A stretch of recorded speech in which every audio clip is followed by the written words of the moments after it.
There's a little hole in there. I always try to make sure it's open. Seems like it causes a lot of complications if there's not a flow of air from where the paint is to the suction.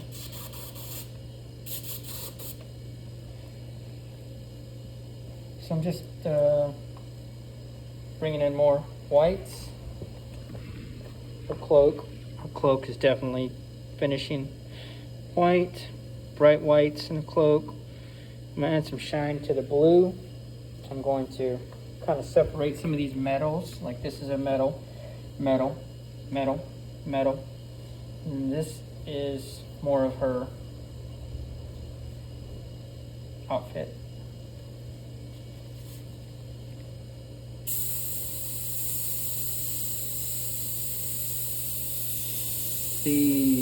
The hump on her breast right here is going to bring out this more.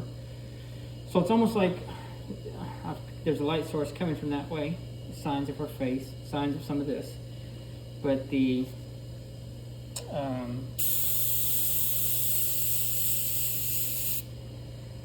this part of her breast is going to catch light, just like this is going to catch light. In here, where it's kind of dipping in, it's not going to catch as much light. This might catch a little more light. But I'm just kind of, at the same time, I'm still just using my imagination where I think things would be, you know.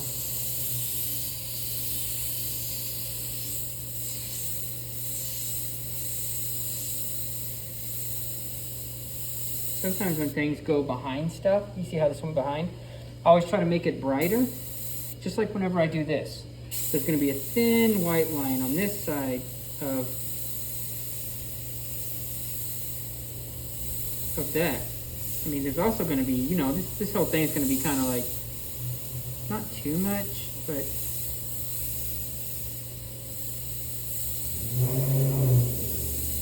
there's going to be some shine to this, you know?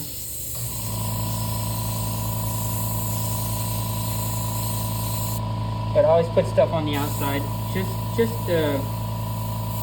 kind of just like give the illusion that there's stuff like it's going around and there's light coming from something else over here. You know, and if we choose to, we could always throw in a light source of maybe whatever's going to be back here. It's going to be a galactic background, kind of. These are space entities, so or space villains. So when it comes to certain things, like where they originate from or where they stay, we can use it to our advantage.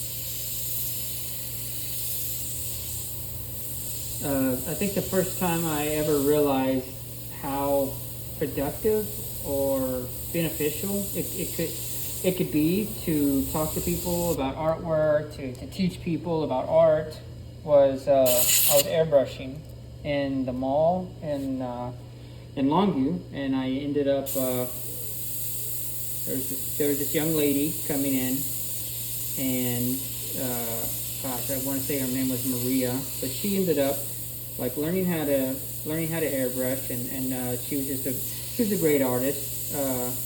There's also people in there who I guess weren't really built for teaching. Some people have it, some people don't. Some people are like, you know, like look that way. Now go forward. You got it. And it's like you know, like I was able to get some experience with sitting over her shoulder and telling her certain things, and just, you know, building a relationship. I'm not talking about no romantic relationship, no goo gaga stuff like that. I'm talking about like a platonic relationship, like a spiritual relationship. I'm talking about like being able to build a relationship with this individual And even deeper the relationship with myself, because as I was telling her what to do, I'd be like, all right, now do this, get closer. Don't be scared to mess up. Don't be scared to mess it up. I remember her doing something, and I was thinking, tell her to do this. And I was like, what if she messes up? There wasn't none of that. I wasn't worried about her messing up because it wasn't mine. So it was so much easier to, just be comfortable with her messing up. And it's almost like I was getting to take risk with her, like, do this, now do that, this doesn't make sense, but check this out, try this, so it was very, it's almost like it taught me, and a lot of the, I don't know if this is right or wrong, but it just seemed like a lot of the guys who would just be like, go this way, just keep walking, you'll find it, don't worry, yeah, like, I mean, when I was learning how to, I'm not trying to throw people under the bus here, or slander people's character, I'm just sharing my experience. When I was learning how to tattoo, and the guys who were teaching me, there was a couple individuals, and they just didn't, and for whatever reason, it was their way of, their mode of operation. They weren't trying to talk. They weren't trying to have conversations when they were working. They were so heavy in thought, and for some artists, that's what it is, like you gotta meet yourself where you gotta meet yourself. And so ended up, getting experience and learning what to do, what I wanted to be, what I didn't want to be, like I didn't want to be one of these guys who, somebody who would shush somebody, or somebody who would, just be like, I'm trying to concentrate, now don't get me wrong, if my daughter's in here and she's making a complete mess and just loud and jumping, and there's kids in here coughing and just some stuff that just doesn't need to be happening in a tattoo shop, then of course I'll just be like, let's simmer that down. This isn't the place. But when someone's like, why do you do that? And when I'm in the process of whatever it is, airbrushing, when I'm in the process of tattooing, and people are like, why do you do that? It's like getting a chance to invite people in.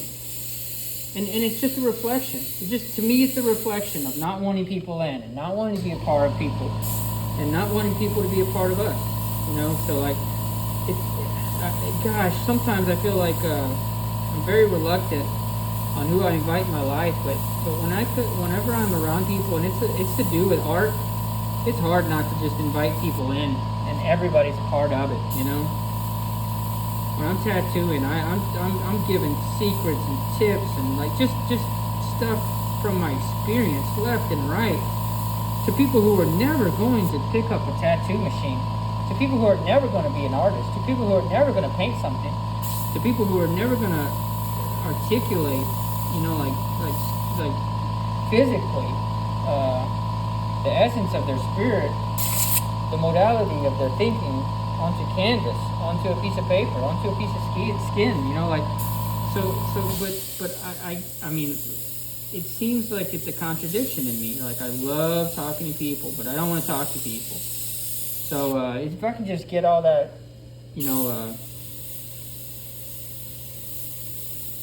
out of my thinking, I guess, with all these actions, like, just be a part of it, boom, just do it. Stuff seems to go a lot better. Everything seems to flow naturally. Like you get to do better pieces. You get to be, like you get invited into people's trust circle, and then people want you to be a part of their cousin's first tattoo, and they want someone to drive down from Dallas and be a part of this, and they want people only to get touched by you when it comes to tattoos, So it's like there's a lot that goes into some of this stuff,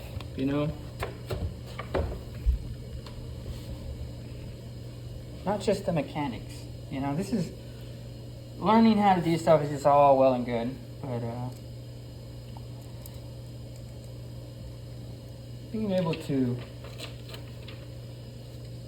be a part of the experience is a lot better than just experiencing something, you know?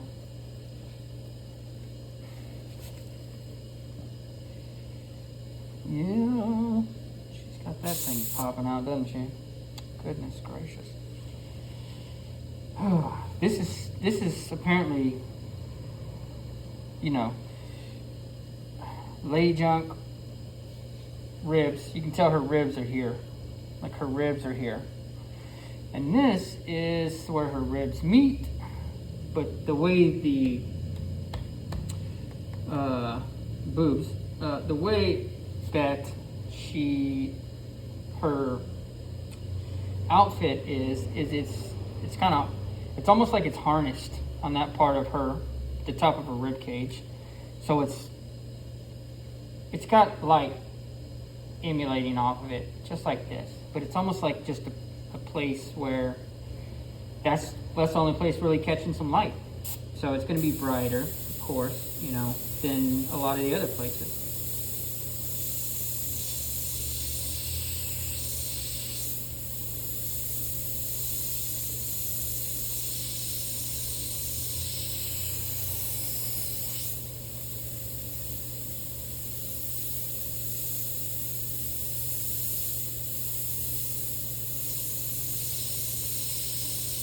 I really don't know what helped me the most, besides, regardless of what my mind told me, just continue to go, continue to draw, continue to paint. I gave a suggestion in the last video about, you know, like if you find yourself around some of these pache airbrushes, to just spend a week with them, morning to night. And that's what I did. I ended up, I remember when I was learning, I just got fired from this job, and I didn't want to work for anybody, and golly, it just seemed nice, the idea of not working for someone. And I made a commitment. I'm gonna learn how to do this. I'm gonna learn how to airbrush with these things. So I practiced from morning to night, every single day, 5-6 days in a row. I would fill the shirt up. I'd put a shirt up on a board and fill it out, you know, just fill it up with ABCs and squares and circles. And I would try to do stars as well, you know. But the thing about freehanding stuff and opposed to stencils is, I guess, you know what, I'm just gonna, when I was learning how to airbrush, and I was at that mall, and they were all using stencils, and that was their modality, and that was how they practiced, was just, they lived on stencils. And my mom, she was kind of a veteran at this stuff, you know. Not too many airbrush artists have their own little gig, you know, where they're like a standalone airbrush shop, and it's all they do, and they don't work for a mall, and they don't have management, and they are their own, you know, they are the sole entity, is just like that individual. And so like my mom had that, and she was just like I guess cold-blooded. I always say that. But she was really good at airbrushing, and I was asking her some stuff one day, and I was like talking to her about these stencils they were using up there, and she said it just flat out. She was just like, old timers don't use stencils. You know, you're not going to want to use stencils. And I guess that, you know, for the most part, that was like the best piece of information I was ever given for airbrushing. You know, because like, it was a little callous and a little obtruse. It might not even be accurate, but it drove me. It drove me not to mess with stencils. And it would even make it to where some of my stuff was looking janky when all these other guys were using stencils and able to do it like a perfect unicorn. And I'm like freestyling, trying to freehand a gosh dang My Little Pony. And I'm freehanding all these things. I'm freehanding on baseball helmets and softball helmets, and, you know, cracks and walls and names and block names and all this stuff. And you know, they didn't like that. They were intimidated by it. They thought I was wrong, and they certainly seen the flaws. They were already looking for flaws, so like they would just light me up about my flaws. But I was learning outside of the box. I'm going to share this. This is the most important thing, it seemed, well, it was just not the most important, but it was so important that I was learning outside of the box, making mistakes. Almost every time I touched a machine or an airbrush, I was making mistakes. So you got to think, that's a lot of learning what not to do. And it just was very helpful. Just my experience. Maybe I'm just gifted. Maybe it was just in the cards, whatever. But I ended up learning. I want to say I learned it. I want to say I learned fast about airbrushing, and very, very, very much in love with it then. And you know, I've over the years, people can get whatever they want now. eBay, Amazon, like you can. There's people who are probably, you know, like I remember seeing people who were airbrushing in their garage, and they were just like $13 shirts. And it's just like, man, I wouldn't even charge that if you bought it right here, and they're charging $7 a shirt, shipping included. It's just like, you know, like they were just making it. It's just like doing stuff like that. Dying art. Airbrush is a dying art, totally. So ended up about the time I learned how to airbrush, I started you know, doing basketball tournaments and stuff like that. It was nice. I mean, it's almost like carny work. It's almost like, you know, showing up, cleaning house, get out of there. You know, it's amazing to watch. People leave their kids all day. I'm surrounded by 20 kids sometimes, and it was just like ridiculous. But, you know, didn't have to work for another week or two because all the money you made, you know. So it was a nice hit.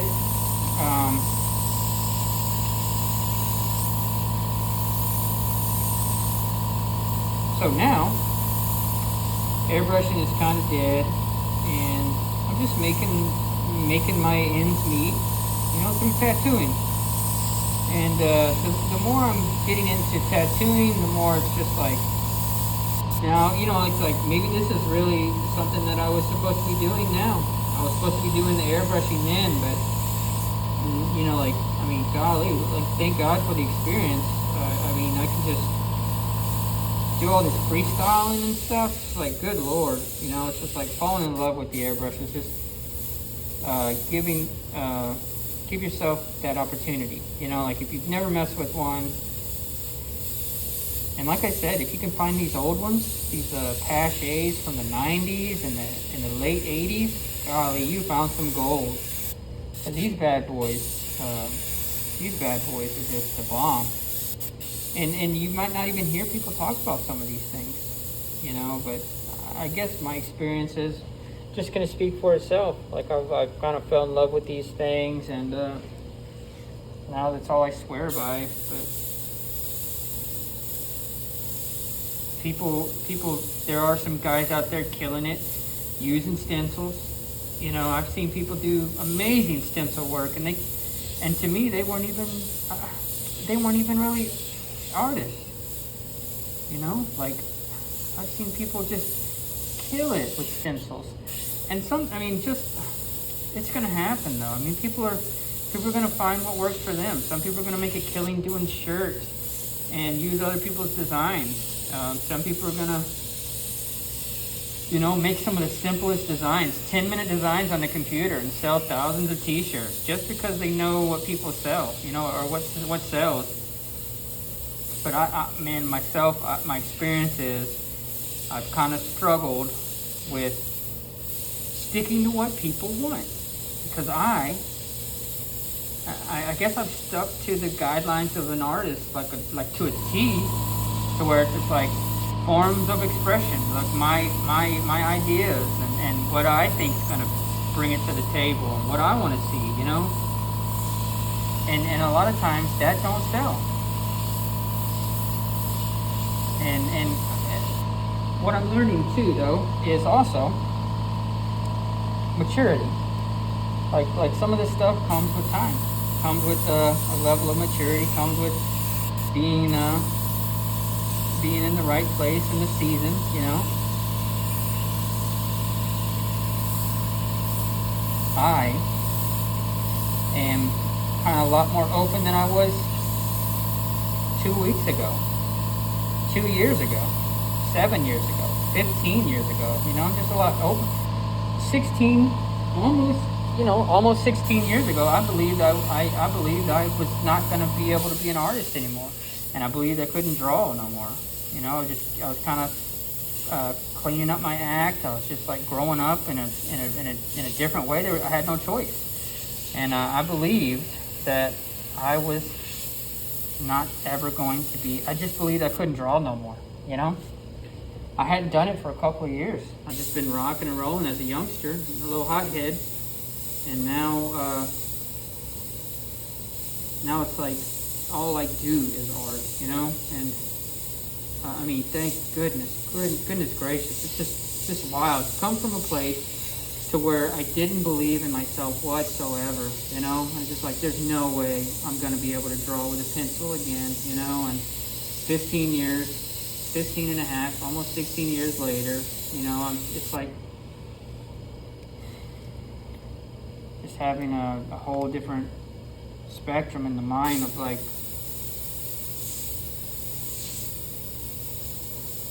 understanding, experience. Now I'm getting close to being done with some of this white. I may just, you know, clean this up and just make another video later about the black outline, you know. Guess I'm not almost done. I think I am for the most part. That white over there in her, I could kill it quickly. We're gonna see though.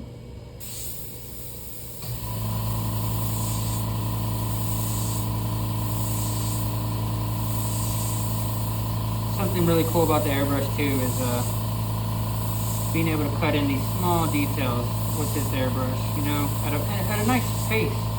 Sometimes when I get to work with pencil or on the iPad or even with skin, you know, like you don't get to cover it. This is just like, this has been the only one. This has been the only medium that I've used. I mean, I'm sure there's lots of them, but this has been the only medium that I've used that is like, you can just get away with so much space, just killing it, you know.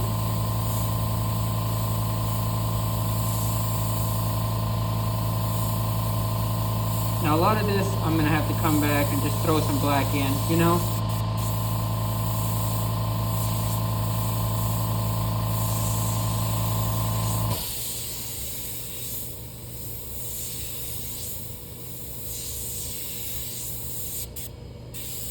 But for the most part, a lot of it is just kind of having fun right now, going all off on it, you know.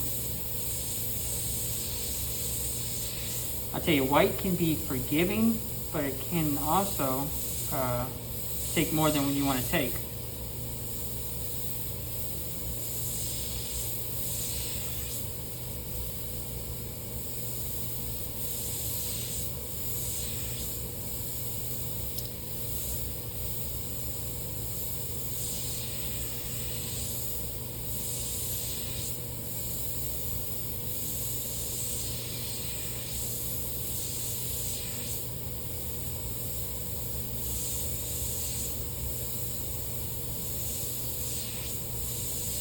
Trying to think of what gives me a lot of motivation.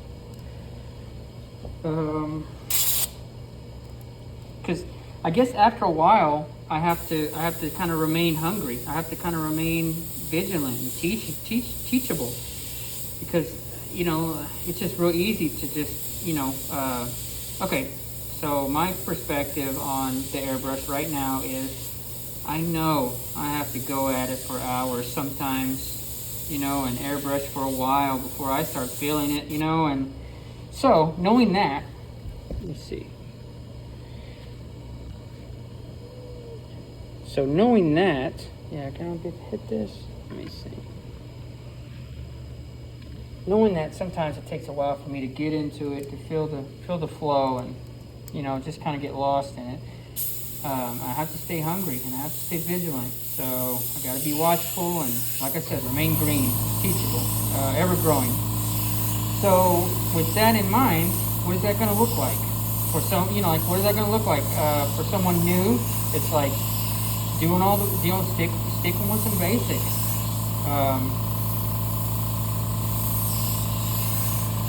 Practicing shapes and letters. Even you know, like even with the pencil, like whatever we're learning, we're going to carry it over. We're going to carry it over into all the other stuff we got going on. If we got stuff going on spiritually, and there's a lot of darkness and a lot of, you know, unsatisfaction going on, and nothing seems to, then we're going to draw a lot of hollow, dark stuff, you know. And we're going to be gravitating more towards some of that stuff, and that might be where you find your niche. You know, like if, and if, you know, like depending on where we are spiritually, you know, like if we are gung-ho about like life and you know, like forgiveness is just all about us, we're gonna, you know, it just seems like nature is gonna be the calling, and light and beauty and life, you know. So I've kind of like learned my strength, you know. I do really well with a lot of dark stuff. Not necessarily too dark. Like I found out when I tattooed that I'm pretty good at horror movie stuff, which that's kind of dark stuff. I really seem to gravitate towards the comic book stuff, the fantasy. You know, love the idea of dragons. I love looking at dragon faces and practicing doing dragons. They're a great source for practicing light sources and rendering, I guess, too. Light sourcing. You know, whenever dragons have heat coming out of their mouth with the fire, and we want to articulate the temperature. You know, like making the teeth transparent and not hard lined. They convey more of a message that they're submerged in that heat. They're submerged in that light. A lot of times when we give hard lines to things, like a lot of this is just straight hard line work. What I'm doing now, hard line work, you know. Whenever I go and do the galactic stuff and I start putting crystals everywhere, I'm going to do a lot of soft stuff on the outside. We're viewing things from inside of a crater that's floating in a nebula, and there's going to be close-ups of the inner structure and material of the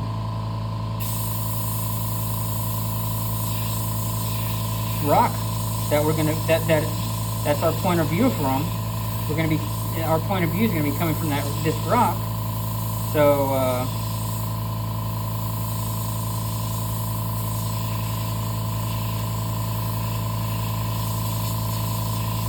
we're going to have close-ups of gems and crystals, and they're going to be I tell you, as far as all this stuff going on right here, the most excited thing I'm excited about is that, you know.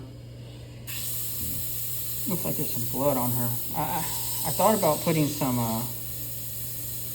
blood on her, and since they're in space, blood can flow.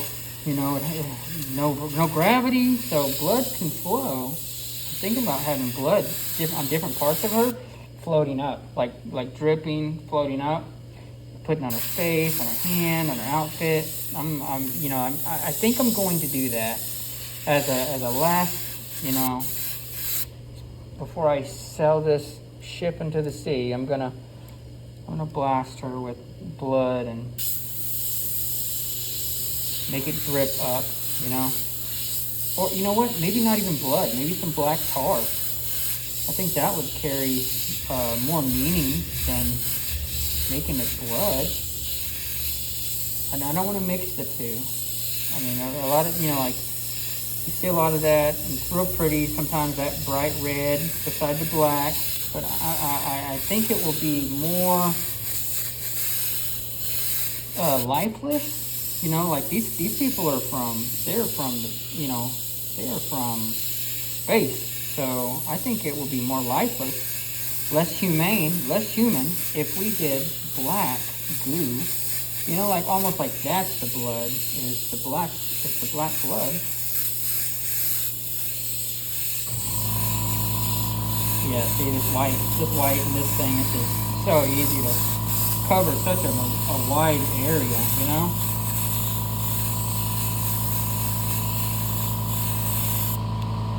Oh, goodness.